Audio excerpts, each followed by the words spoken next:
Man, I love the fall, but I also love it in the college basketball calendar because official visit recruiting season is starting to go on. We got football games, we got Midnight Madnesses coming up. So over the weekend, the number one player in the class of 2024 was on his first official visit going to the reigning national champs.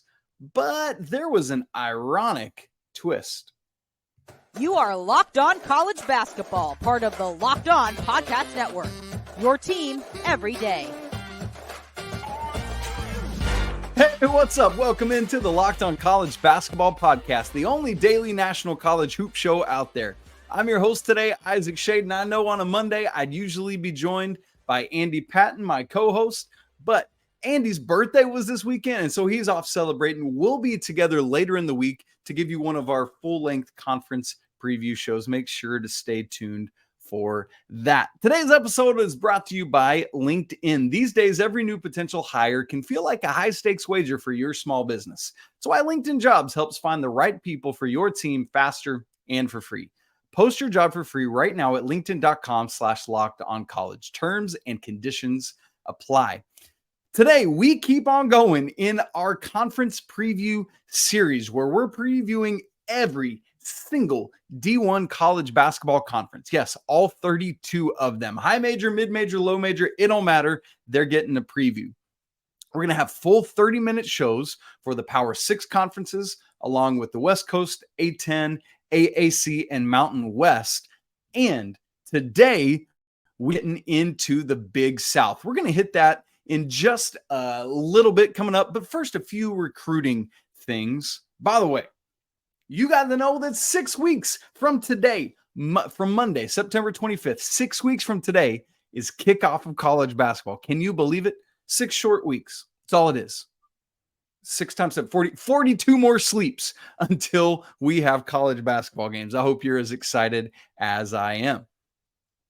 But as I said off the top, it is beginning to be visit season now. We're going to start getting some of the class of 24 starting to commit. We might even get a couple 25 guys who want to get things done before their high school season kicks off. So we're going to just start seeing more and more of that. As you well know, colleges like to take advantage of having football games on Saturdays, and so they'll get a recruit to come there. Or a lot of them will do, like if they have like their version of whatever Midnight Madness is going to be, even though none of it's actually at midnight anymore, they'll have a recruit in for that, and then have them stay over for the next day for Saturday for the football game. So, usually you're trying to line that up, have Midnight Madness with the home football game the next day. Well, that's exactly what UConn did this weekend in having the nation's number one player in the class of 2024 come visit campus this weekend, and that is Cooper Flagg. Now, obviously, they didn't have their version of Midnight Madness yet, but they did have a football game at home going on this weekend. So Cooper Flagg goes to UConn. Coming up, he's got 2 more official visits scheduled in October, going to Kansas, October 6th through 8th, and then we'll be at Duke on October 20th through 22nd for, I think it's called Cameron Craziness, right? For those of you who are maybe Duke fans tuning in to this, tell me if I am wrong on that name, and if so, please forgive me. But smartly, the reigning national champs, UConn and Coach Hurley, having him hang out with Donovan Klinger, who should fill up the post in the middle this year for UConn. Obviously, assuming things go well for Klinger this year, they wouldn't play together because he'll go off to the NBA draft next year. But Klinger, a fellow New Englander, along with Cooper Flagg, makes a ton of sense to have him there. Even though Cooper Flagg is now playing for Montverde down in Florida, he is a native New Englander, and so these guys hanging out together. Now, if you've followed Flagg's recruitment, you know that Duke has essentially been the front runner for as long as any of us can think of and remember. So it would be a coup for Coach Hurley or Coach Self to get Flagg. I think we would call that a big upset if either of those schools or anyone else land him rather than John Shire and the Blue Devils. But don't rule it out, right? There's something, especially after you've been gone away to high school down south, you might want to be back home for college. You just can't always get into the head of a young man to know what he's thinking about or cares about. But here's the wild twist from this weekend. If you're a college football fan, you might already know where I'm heading with this. You know who UConn was playing in football this weekend? The undefeated Duke Blue Devils. In football, they're ranked. Duke. Yeah. Remember they knocked off Clemson week 1? They're still undefeated. Slaughtered UConn on Saturday. So I don't know who messed this up, who didn't get it, but you cannot schedule him to come visit your campus the same weekend they're playing the team that is the presumed landing spot for this recruit that you're trying to get. That's a miss to me, man. But who knows? Maybe if he ends up at UConn, they can look back and laugh on that. But man, I would not have scheduled it for that week. Now, maybe logistically that was the only way to do it and whatever. But still, those kind of things matter, and you got to be so careful. Want to move on to another piece of recruiting news. Mizzou, they are making some moves in the class of 2024. On Friday, they landed 4-star Annor Boateng, number 7 at On3. He's the 17th rated prospect. He's lower at the other 3 main recruiting services: 41st at 247 Sports, 30th at ESPN, 22nd at Rivals. But he commits to Mizzou over some other SEC schools: Arkansas, Auburn, a blue blood like Indiana. And so this is a great get for Dennis Gates ahead. We're just about getting into his 2nd year, and then he'll have Boateng for his 3rd year. He's a 6'5" small forward out of Little Rock. So, plucking him out of Arkansas, that's a get, in Musselman's backyard. And so kind of tough there for the Razorbacks to swallow that pill. Well, here's what's wild. At both On3 and 247 Sports, Mizzou has the highest rated class of all the SEC schools in 2024. In fact, right now, based on 247's algorithms and numbers and stuff, Mizzou is the highest rated class, period, nationally in 2024. They jumped over Carolina and Duke to land that spot. Crazy stuff. So here's the thing. Mizzou making moves under Dennis Gates ahead of year 2. In addition to Boateng, they have already Marcus Allen, another 4-star, 6'6" small forward out of the Miami area. They've got Peyton Marshall, another 4-star, 7-foot center from Overtime Elite in Atlanta. So you got 3 4-stars in this class. And then Tio Barrett, who's a 3-star, 6'4" combo guard from Link Academy down in the Branson area. Another one of the kind of high schools you go play at, like Elliot Cadeau, who's going to North Carolina this year. From there, you got several other guys from Link Academy. Now, so you look at Mizzou, and keep in mind, Dennis Gates in his first year had the Tigers tied for 4th in the SEC standings, behind only that dynamic Bama team last year, Texas A&M, who I think, again, we talked about it in our SEC preview. I think A&M is going to be the team to beat this year in the SEC, and then Kentucky. But they were tied for 4th behind those teams, tied with Tennessee and Vandy. Remember, Vandy had that kind of end of the year push, and they got tied up there as well. Now, this year, Mizzou's not projecting to be as good. They lost Kobe Brown, they lost Demoy Hodge, they lost DeAndre Golston, all of whom were double-digit scores. But Coach Gates is getting in several good transfers, like Caleb Grill from Iowa State. I know he's a little up and down, kind of had some of those reported mental struggles going on at the end of last year. And so, thoughts to him as he works to get back into playing and into shape. Tamar Bates comes in from Indiana. So and that's amongst others, multiple transfers coming into Mizzou again this year. And that's exactly what Coach Gates did last year. He just went into the transfer portal and loaded up. Earl Roberts, their 7'5" Connor Vanover, he's transferring in to Mizzou. And so we'll see if Coach Gates can do this again. It's all about getting these guys to come together as a unit. Not to mention this class, the 23 class, has 2 4-stars in it for Mizzou in Trent Pierce and Jordan Butler. So can Coach Gates do it again this year? We're going to find out. And that's the thing. Even though they're not projected as high preseason, in this day and age of the transfer portal, anything can happen. We got to wait till we see the product on the court. By the way, another piece of recruiting news: 4-star small forward Micah Robinson commits to TCU over the weekend. So a great get for Jamie Dixon's squad ahead of 2024.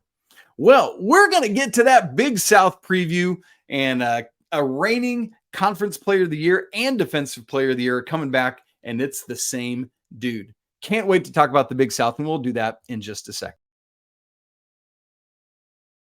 But first, this episode of Locked On College Basketball is brought to you by LinkedIn. Hey, these days, every new potential hire can feel like a high-stakes wager for your small business. You want to be 100% certain you have access to the best qualified candidates out there who are available. That's why you got to check out LinkedIn Jobs, which helps you find the right people for your team faster and for free. It's super easy to create a free job post on LinkedIn, and then you just add your job and the purple hashtag hiring frame to your profile to spread the word that you're hiring. And then you can use simple tools like screening questions to make it easy to focus on the best qualified candidates that fit your role because of their skills and their experience. And then you can prioritize who you'd like to interview and ultimately end up hiring. Because getting that right team member hired is going to have a measurable and positive impact on your business. All of this is why small businesses rate LinkedIn Jobs #1 in delivering quality hires versus the leading competitors. LinkedIn Jobs helps you find the qualified candidates you want to talk to faster. Post your job for free right now at linkedin.com/lockedoncollege. Again, that's linkedin.com/lockedoncollege to post your job for free. Terms and conditions apply. Want to remind you that coming up on Friday, like every weekend, is Locked On College Football Kickoff Live. Maybe you're just a college basketball person and you don't care a lick about this, but maybe you love both and you just love college sports. You're like me. Then make sure you tune in this Friday, 11 a.m. to 1 p.m. Eastern, live on every Locked On College YouTube page. Locked On College Football Kickoff Live. Check it out this Friday. All right, Big South. Here's a couple main storylines for you. I'm going to give you 3 of them. We'll talk about last year. We'll unpack what's upcoming. The biggest storyline for me is Drew Pember is coming back to UNC Asheville and coach Mike Morrell. This team should once again be in the driver's seat to win this conference. I mean, that's where we're at. It's UNC Asheville. It's Drew Pember. They're doing work. Who is going to catch up with them? And Pember isn't just some like, oh, that's nice. You're cute for a mid-major conference or low major conference team. This dude is ranked 68th amongst all Division I players at the Almanac's top 100 list that came out last week. And that's, again, amongst every player in the nation. Pember spent his first 2 years at University of Tennessee, has spent the past 2 years at UNC Asheville, and will get that 5th year playing for Coach Morrell. Excited to see what he's going to do. I mean, could have probably stayed in the draft. Don't know what would have happened there, but he decided to come back. Let me just give you Pember's numbers from last year because it's ridiculous. 21 points a game. By the way, this is a 6'10 forward. Let me remind you of that context first. If you haven't seen Drew Pember, haven't heard of Drew Pember, just stop what you're doing right now. Go watch highlights, then come back and listen or watch this. All right. Here's his numbers from last year. 21 points a game, 9.2 boards, 2.3 assists, 2.4 blocks, shot 83.7% from the free throw line on 9.1 attempts, 38% from 3 on 4.4 attempts. This dude is 6'10". Let me remind you again, and he's doing all of that. Insane level of numbers, and all of that is why he was the Big South Player of the Year and Defensive Player of the Year last year. Again, please make sure you do not miss this last year of Drew Pember at UNC Asheville. Major storyline number 2 for the Big South. But don't sleep on Winthrop. This is a team that's both deep and is talented and ready to go. I think they probably feel like they could have done a little bit better last year. Listen, UNC Asheville won this conference by 4 games in the regular season. Just watch what Winthrop does. Just keep an eye on them. And then third, we have one coaching carousel move in the Big South this year, and that is Alan Huss, who comes over after several years as an assistant at Creighton. And he's bringing with him that kind of really high-level analytic Creighton offensive system that he's kind of employed. And so I'm really curious to see how he, as a first-year head coach, he's only been an assistant to this point, how he can, translate into being a head coach. But can that offense be disruptive in the Big South Conference? You've seen the acumen of Creighton's offense. Can that translate at High Point this year? We will wait and see. But those are 3 of the main storylines I'm watching for in the Big South. Going back to last year, already mentioned UNC Asheville won the regular season by 4 games. They were 16-2. Longwood and Radford were both right behind them. Well, not right behind them. They were 4 games back at 12-6, tied for second. Conference tournament, Campbell, as the 7 seed, made a run, knocked off the other top seeds, but did fall in the Big South Championship game to UNC Asheville. It was close, though, 77-73. A nail-biter for sure for Coach Morrell, who made his first NCAA tournament, where UNC Asheville was a 15 seed and lost to UCLA in the first round. The Big South was ranked 22nd at KenPom as a conference last year. So that's, kind of right between, like, on the top end of the lower third of all 32 D1 conferences. So they'd love to see that grow this year. At the top end of that last year at KenPom, UNC Asheville was 148th, the highest rated. And then Radford and Longwood were the only 2 other teams in the top 200. A bunch of teams scattered throughout the 200s, but then bringing up the back end was Charleston Southern at 302nd and Presbyterian at 344th. So, only about 20 teams worse than Presbyterian last year per KenPom's metrics.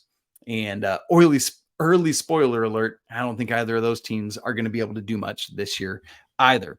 Realignment all over the scope of college athletics, and the Big South is no stranger to that this year, although thankfully it's just one change, one team leaving, none coming in. And that's Campbell, unfortunately, the Fighting Camels leaving for the CAA. Keep in mind, it's no longer the Colonial. It is now the Coastal, the CAA. So a little change there. So the conference moves from 10 teams down to 9 teams. I'll name those for you just a minute, talk about how it affects the regular season, and we'll go from there.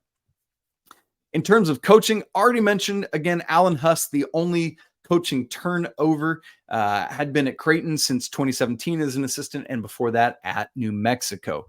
Again, should be super fun, super analytical. I think Todd Golden at Florida, right? And really just, he talks so much about how much he loves KenPom. He's never met him, but really dives in to the KenPom numbers for his approach. The longest tenured coach in the Big South is Barclay Radabaugh at Charleston Southern, who's been there since the 05-06 season. And so long time being there. Again, we don't expect Charleston Southern to be all that great this year, but love to see these long tenured coaches just shy of 2 decades there at Charleston Southern. And the second longest is Tim Kraft, who's been at Gardner-Webb since the 13-14 season. But then the other 7 coaches in the conference have all just been at their school since the 2018-19 season or later. So a conference that has had, quite these 2 a little bit longer tenured guys, and then 7 that are within their first 5 years or so. In terms of the 9 teams of the Big South Conference, in case you don't know them by heart, let me list it for you alphabetically. Charleston Southern, Gardner-Webb, High Point, Longwood, Presbyterian, Radford, UNC Asheville, USC Upstate, and Winthrop. So those are your 9 teams.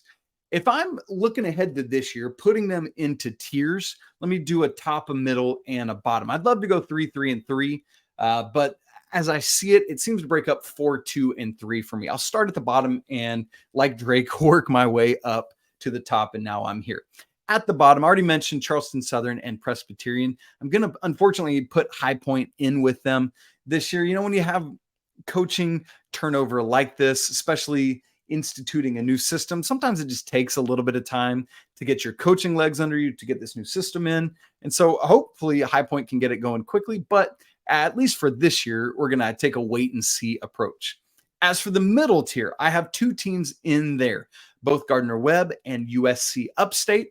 And then in that top tier, challenging for the Big South title, I have at the tip top, no surprise, UNC Asheville, and then Winthrop second, and then Radford and Longwood, it's not the same school, both challenging for that top spot, but I have them just behind Winthrop as the 3rd and 4th teams. Now, obviously, again, I said it, in the transfer portal era, you got to wait until you see the product on the court. I could have said all of this that I just said, and it'd be laughably wrong, but that's how I see it ahead of the season. So dropping down the 9 conference teams, that's what's going to mean for the regular season for the Big South this year. They will play a true round robin home and home schedule, 16 games, right? Because there's 8 other teams. You play them home and away. So eight other teams times 2 is 16. Simple math. That's the way you do it. But here's why I want to talk about their schedule. It is awesomely and beautifully consistent. And I wish more conferences would or could do this, but I get that you got TV things you got to abide with and other stuff. But here's how the Big South will run this year. Every game is Wednesday, Saturday for 9 weeks. Now, you might be saying to yourself, Isaac, 9 weeks times 2 games is 18. And you would be right. They're only playing 16 games. But here is how this is going to work out. They start, I believe it's Wednesday, January 3rd. Not I believe, I've got that in my notes. Wednesday, January 3rd, and it runs 9 weeks through Saturday, March 2nd. So within those 9 weeks, you'll play 8 Wednesdays, you'll play 8 Saturdays, and you'll get a Wednesday off somewhere and a Saturday off somewhere in there. And so that's pretty cool. Although the one caveat, and again, I said TV schedules play into this sometimes, there will be 6 of the Wednesday games that get pushed to a Thursday night on ESPNU throughout the course of the season. But other than that, it's perfect. Now, I love it too, because not only is it predictable Wednesday, Saturday, but it's also beautifully balanced. All the schools will play the other 8 schools at least once within that first month of the conference slate, and a guarantee that the second meeting with each team is at least 2 weeks apart. I think that's so good for competitive balance. And so I applaud the Big South for how they've gone about scheduling this thing. And again, I say it all the time when we have these true round robin schedules.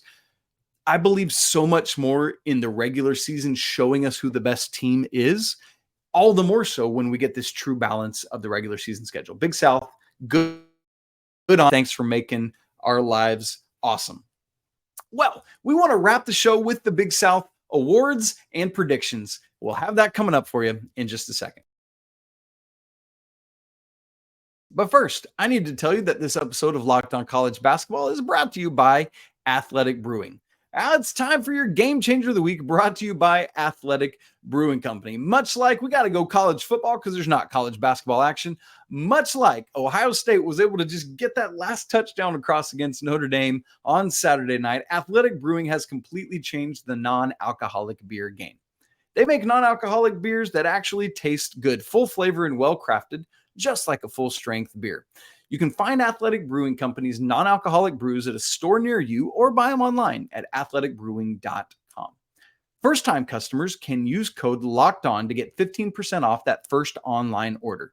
Again, that's code LOCKEDON at checkout for 15% off at athleticbrewing.com. Near beer, exclusions and conditions apply. Athletic Brewing Company, fit for all times. Big South, let's talk about it. Awards, predictions, all Big South first team. And that's where we'll start, is naming the 5 guys that I foresee being on the Big South first team this season. The first one, biggest no-brainer out there, Drew Pember, UNC Asheville. Again, the reigning conference player of the year, the reigning conference defensive player of the year, barring injury. This might be the biggest no-brainer at this side of Zach Edey in all of college basketball. Second, I have Daquan Smith from Radford. He was on second team Big South last year, 6'1" guard, averaged 13.9 points a game last year. This is his 6th year in college, played 4 years at Murray State, and this will be his 2nd year at first team last year. Comes back, ready to go again, 6'7", 195-pound forward. This is his 4th year at Winthrop. Again, in so often, love to see, I just feel like we're getting more and more, I don't know if it's with transfer portal or because of NIL or what, but just getting so much more maturity and guys coming back to school. Particularly, obviously, we get that more often in the middle and low major conferences. But Talford, 4th year at Winthrop, averaged 16.2 points last year, 8.2 rebounds. Looking for him to take another step forward too. Might even get up to that point of averaging a double-double a game, which I expect Pember to maybe even do this year as well. 4th player on my first team All Big South is another guy that was on the 2nd team last year, and that's DQ Nicholas from Gardner-Webb. 6'1", 180-pound guard, played 3 years at Southeast Missouri State. This will be his 2nd year coming up at Gardner-Webb. Last year at G-Dub had 12.5 points a game, 3.9 rebounds, 3.1 assists, and 1.3 steals. Love that. Expect him to take one further step up into the first team. Last, Justin Bailey from USC Upstate was on the first team last year's all freshman team, not first team all. Oh, I guess technically it is the first team all freshman, but it's the only one. Now, you probably are aware, if you're tuning into the show and you're a college basketball junkie like we are, that Jordan Gainey, USC's Upstate stud last year, is now at Tennessee. So they got some massive big shoes to fill. I think that Justin Bailey is the guy to do that. Sophomore this year, 6'3" guard. Last year, as a freshman, 10.6 points, 3.1 rebounds, 1.1 assists, and 1.6 steals. I think Bailey is the guy to round out that all first team Big South. All right, individual awards. Here we go with it. My freshman of the year is Trenton Walters, coming into Radford, coming from La Lumiere, who is, just one of those classic powerhouse high school basketball schools that you hear of. He's a short point guard, 5'6", but if given the chance to be part of this dynamic Radford backcourt, I think he will add some great quality for Coach Darius Nichols there at Radford. Also, though, keep an eye on my just second guy barely missing out on this award is High Point's Bodo, which I just love his name, Juslin Bodo. He's a 7-footer from Cameroon. He's been at Southern California Academy, but this dude, if he can get going and get some burn, love to see what he can do. Transfer of the year, I'm going with Duke Miles, coming into High Point from Troy. I think he's going to be able to add some great stuff there for kind of what we're stepping into for first year Coach Huss. Should be really good stuff there. So keep your eye on that with Duke Miles. Coach of the year, if Winthrop can pull it all together, knock off UNC Asheville, I mean, it's a no-brainer. Mark Prosser is your coach of the year in the Big South. If not, give me Griff Aldrich at Longwood, with Longwood taking that step up into either second or third place in the conference would be massive. Now, player of the year, again, this is going to be the biggest no-brainer. It's got to be Drew Pember. Again, barring injury, knock on wood. Who should be, again, not only the conference player of the year, but the defensive player of the year as well. And then, unless just something crazy happens, I got Asheville as my regular season and conference tournament champ, back-to-back, running it back. And hopefully they can get, maybe a 12-13 seed, just have a strong year under Pember, and he can turn some heads. And so if you've got other college basketball loving friends out there, go spread the gospel to Drew Pember. Make sure they know about how electric this dude is. Folks, thanks for joining us to kick off another week of Locked On College Basketball. So glad that you are here with us. You can follow the show on Twitter at LockedOnCBB. You can follow me at Isaac Shade. Please don't forget to subscribe on audio and video formats. If you're watching on YouTube, smash the button to let us know you're here, and we'd love to hear your comments on either Cooper Flagg's recruitment, the Big South preview, and what you think about it. As always, apologies to the lawyer family. Let's go Wildcats. And until tomorrow, I'll be right back with you. You everydayers, you'll be here too. But until then, peace.